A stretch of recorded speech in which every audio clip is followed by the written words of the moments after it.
Good morning. Today we're here about Wildfire Awareness Week 2017. We'll have some speakers who are standing behind me first. After that, we'll have a question and answer period of time that Director Pimlott from CAL FIRE will facilitate. And then after that, we'll have some one-on-one interviews that will be facilitated as well.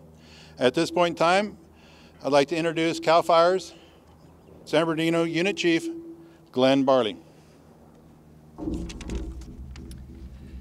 Thank you, Scott. Good morning again. My name is Glenn Barley. I'm the unit chief here in the CAL FIRE unit of CAL FIRE, and I'd like to introduce a few of the folks.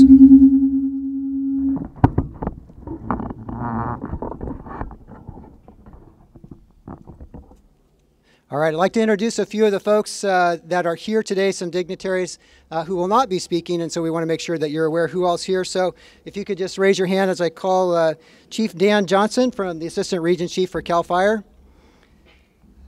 Dana Howard from the California Conservation Corps. Chief John Hawkins, Unit Chief for the Riverside Unit of CAL FIRE. Chief Jaime Gamboa from the U.S. Forest Service.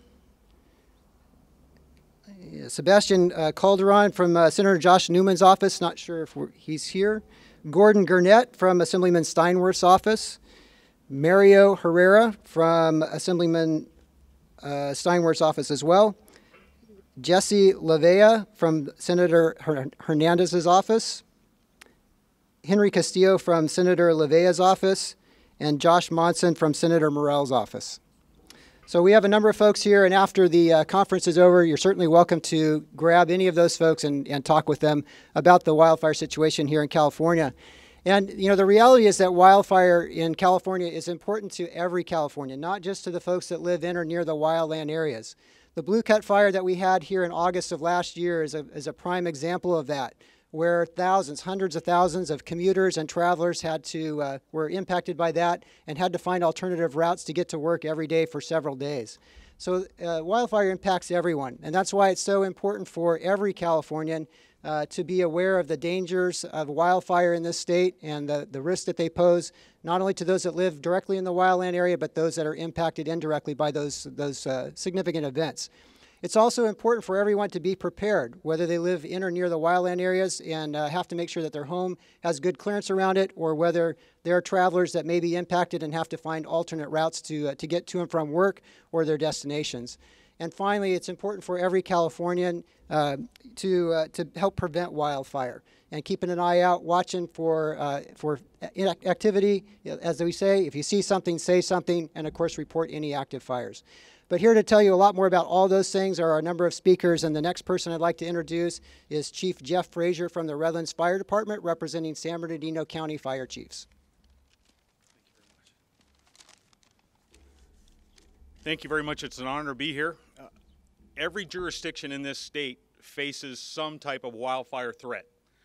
Regardless of how urbanized your community is, there is a threat, and that could come in the form of wildfire hitting your jurisdiction or the drawdown of resources that occurs when wildfires are striking across our state.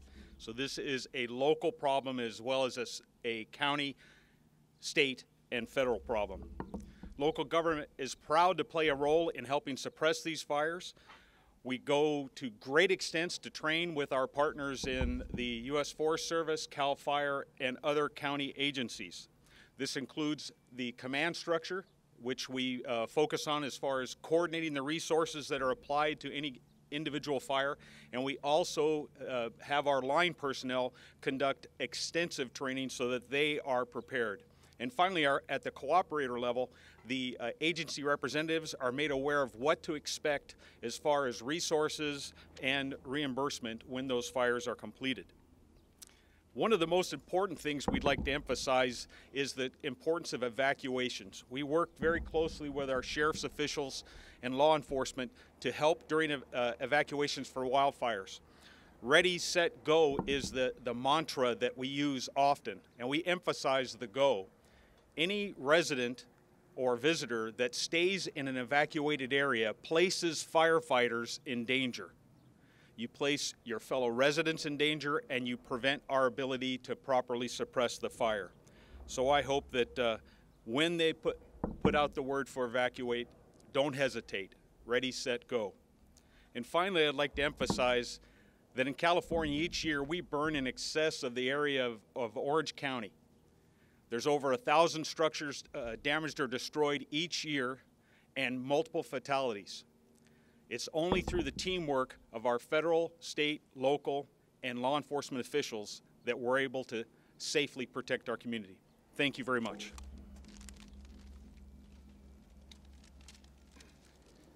Good afternoon. Very appreciative I was able to come here today. Thank you for the invitation. Thank you that you could all make it here today. My name is Paul Gibbs. I work for the Bureau of Land Management, but my position is Fire Chief of the California Desert Interagency Fire Area, and that's encompassing both roughly 10 million acres of BLM lands and an additional 8 million acres of National Park Service lands. Most of this land is Mojave and Sonoran Desert down here in Southern California. And it's unique in California to where historically there weren't a lot of large fires, mostly desert brush and shrubs, and the plant and animals who live in that area are not used to a lot of fires. Hopefully some of you had a chance to get out to the desert earlier this spring. Great year to get out and see all the wildfires out there, and due to the extra moisture we had over the winter. Unfortunately, there's been a lot of additional grass species that have been brought into the desert environment. And with the winter that we had this year, we're seeing record amounts of grass out there. And so that makes the desert very conducive to larger fires than historically happen, and potential to damage critical habitat there. And also, as California's grown, we've seen a lot more urban interface, a lot more homes and communities out in the desert environment. And BLM is committed to help do our portion in helping to protect those communities and homes. At BLM, we believe the interagency cooperation and coordination is paramount to our success. So what are we doing this year to combat the situation we have? And what we've done is we've increased our engine staffing in addition to what we normally have for this year to make us prepared for the grass crop that's out there. Also, we're bringing on our seasonal firefighters a couple weeks early, so they're already on and in training, and some of them are already ready to go at this time. Also, we've been working in fire prevention and education, going to the schools, contacting our OHV user groups and our recreational shooting groups. Those are primary users in the desert communities.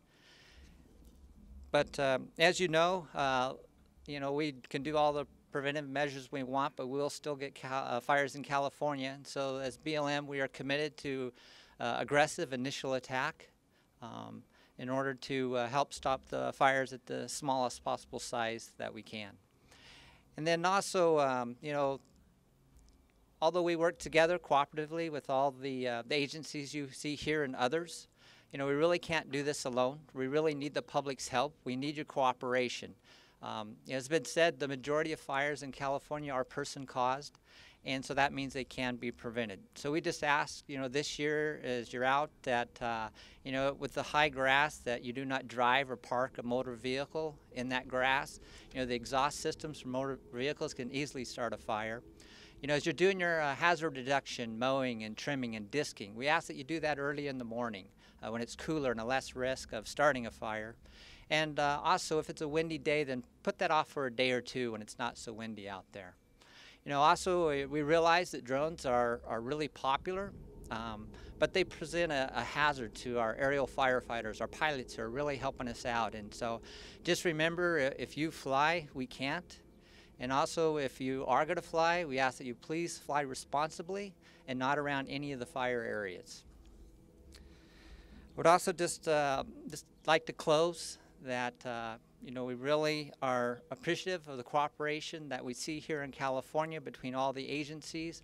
We have large areas, and we rely heavily on our partners to help us out, and we appreciate all their efforts and your efforts in that endeavor. Now I'd like to introduce Chris Scow. He's the Acting Director, Fire Director for the U.S. Forest Service Pacific Southwest region here in California.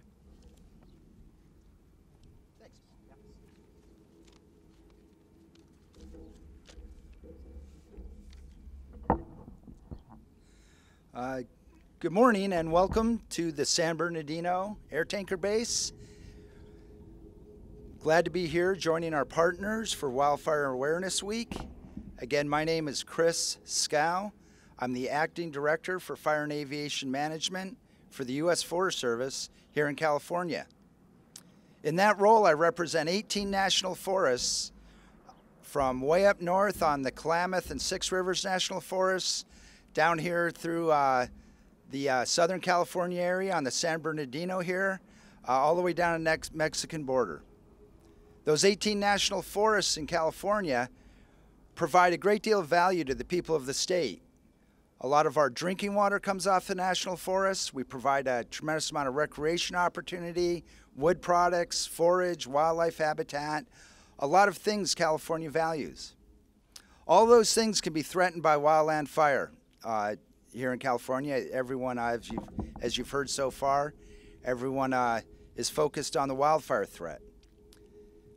For the Forest Service, and indeed for all our partners, we have a three-pronged strategy to mitigate the impacts of wildfire to the people of California. The first part of that strategy is a safe, effective fire response. I emphasize the safe part. All the strategy and tactics we engage to suppress wildfire, we do so with the safety of our firefighters in mind. The effective response, we bring as an agency approximately 5,000 firefighters, from smoke jumpers up in Redding to 47 hotshot crews, 272 fire engines scattered throughout the state, and just as importantly, the aviation assets that we all bring to the table. You can see a lot of them on display behind me here at our air tanker base. Those are a critical tool in helping us suppress wildfire in California. The second part of our strategy is restoring and maintaining resilient landscapes. So for that 20 million acres, our highest priority is to restore those landscapes to one that will resiliently take the impacts of fire and still provide those values I mentioned to the people of California and indeed the whole United States. Again, good, clean drinking water, recreation opportunities, wildlife habitat, timber products. We're committed to restoring those landscapes so they can take the effects of fire and still provide that. The third part of our strategy is collaborating with fire-adapted communities. Some of the tactics we engage there are working with community fire-safe councils to construct things like fuel breaks around communities, to work with homeowners and our state and local partners to mitigate fuel loading around private property, work on defensible space issues. And as Chief mentioned a minute ago, that's a critical part of how we work together as partners and as property owners to provide a safe firefighting environment so that when fire does occur, our firefighters can engage it, can protect your property in a safe manner, knowing that you've done the work you need to do to provide that safe environment. So to sum up, we're looking for a safe, effective fire response. I think no better place to demonstrate that than here at the San Bernardino Air Tanker Base. We're looking to restore fire-resilient ecosystems in California, continue to provide the values that Californians expect from their national forests. And third, we're collaborating with fire-adapted communities. So as you've seen, wildfire in California impacts everybody. We're all in it together. It takes this entire team standing behind me to work on this issue, to sort it out, and to mitigate the impacts of firefighters to Californians. Talking to the chief, Gamboa's, I came in here today and looking at the hills behind me as we go up into the San Bernardino National Forest. Paul Gibbs mentioned a tremendous grass crop, and one of the things we'll really focus on as we gear into fire season is not letting our guard down. A lot of grass out there. Chief said it only takes a day or two of low humidities and some wind to dry it out, and we're off to the races, like we were on the tower fire up by Cajon Pass last week. So counting on everybody to do their part here. With that, we'll turn it over to my partner, Ken Pimlott from CAL FIRE. Chief Pimlott. Thank you, Chris. Thank you, Chris. And I think everybody behind me has summed up what the firefighting and resource agencies in California, local, state, and federal, are doing to prepare for and be ready to respond to yet another potentially challenging fire season in California. California does have a world-class system for moving resources, firefighting resources across the state in response to these kinds of wildland fire emergencies. It was born right here in Southern California of some of the most devastating fires in the state's history. But it's not just about the firefighting agencies that you see behind me. I really want to call out our law enforcement partners, Sheriff McMahon, who's with us here today, as well as the California Highway Patrol. We work with law enforcement day in and day out across California, protecting the citizens of this state. Law enforcement, while we give each other ribbing back and forth between fire and law, often, in all seriousness, we are very close with the one mission of protecting the people and the resources of California. And on many occasions, law enforcement officers put themselves in peril, helping evacuate residents out in front of the wildfires, many of which we saw last year around California. So this year, representing the entire state, I have a responsibility to ensure that the state has the resources that it needs to prepare for and be ready. Just like the resources that you see behind me, we have these being deployed statewide, ready for fire season. We don't want to be lulled into the significant amount of rain and snow that the state experienced this year to think that there isn't a fire season or fire challenge in California. One only has to look, as Chris said, on the hills behind us to see this grass crop is significant. It is statewide. It is the kindling that is where the fires will start, and it will carry fire into the heavier vegetation. So we continue to have a fire challenge in California, and we're preparing as agencies to engage in that. Governor Brown continues to recognize the importance of being prepared and having firefighting resources. Just yesterday, in his May revision budget, he authorized additional funding for CAL FIRE to staff firefighting resources year-round around California, because with the changing climate, the significant droughts, California has a year-round fire season, and the kinds of fires we've been seeing in the last several years are the fires of the future, and they're certainly the fires of the present. So as we've talked, the firefighting agencies are ready. We're bringing the offense. We're going to respond. But it's the public that we ask, as we do every year, for your help, because you're critical to ensuring that we can reduce the damage and the loss of fire and ensure protection of life and property and ensure these firefighters have a fighting chance to do their job. 95% of fires in California are started by people, and that means that 95% of fires can be prevented. And we are focusing very heavily on public education. Landowners, property owners need to pay very close attention to our Ready, Set, Go. You can go to the Ready for Wildfire website at the CAL FIRE website and see all the things you need to do to prepare your home, your defensible space, your addressing, your water supplies, all those things to protect your home, your evacuation plans. Have all of that ready to go today before the fire occurs, and then be prepared so when it's time to go, you can leave safely and orderly so that firefighters can come in and help protect your property. And I'm excited this year that we have a new tool. It's the Ready for Wildfire application. It can be downloaded for free on either iPhone or Android devices. We have I believe it's over 19,000 individuals have downloaded the application to date, and we want many, many more to take advantage of this. It will literally walk you through your own property and allow you to rate your home and work on the things that you need to do to make it fire safe.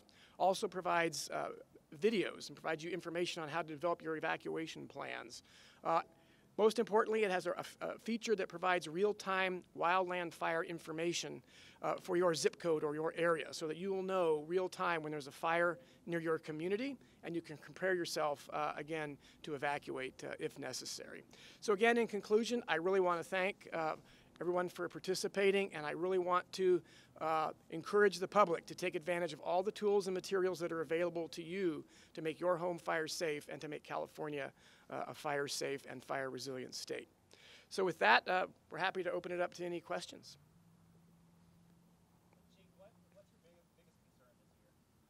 My biggest concern, and I think it's a challenge for all of us, is the potential for complacency amongst the public. Again, we've talked about rain, we've talked about very wet conditions, particularly in Northern California. That tends to lead folks to think that we don't have a fire problem, or we're not going to have a fire season in California this year. That couldn't be further from the truth. Again, we've talked about the grass. We've talked about all the flammable vegetation that's out there. We have over 100 million dead trees in the central and southern Sierra, just to the north of here, that when it dries out is all available, flammable, highly combustible vegetation ready to burn. Communities at risk there and in many other places of the state. So we can't let cooler weather and more moisture in the state lull us to thinking we are not going to have fire conditions, and the public needs to take advantage of the opportunity today while the weather is cooler to fire prepare your house.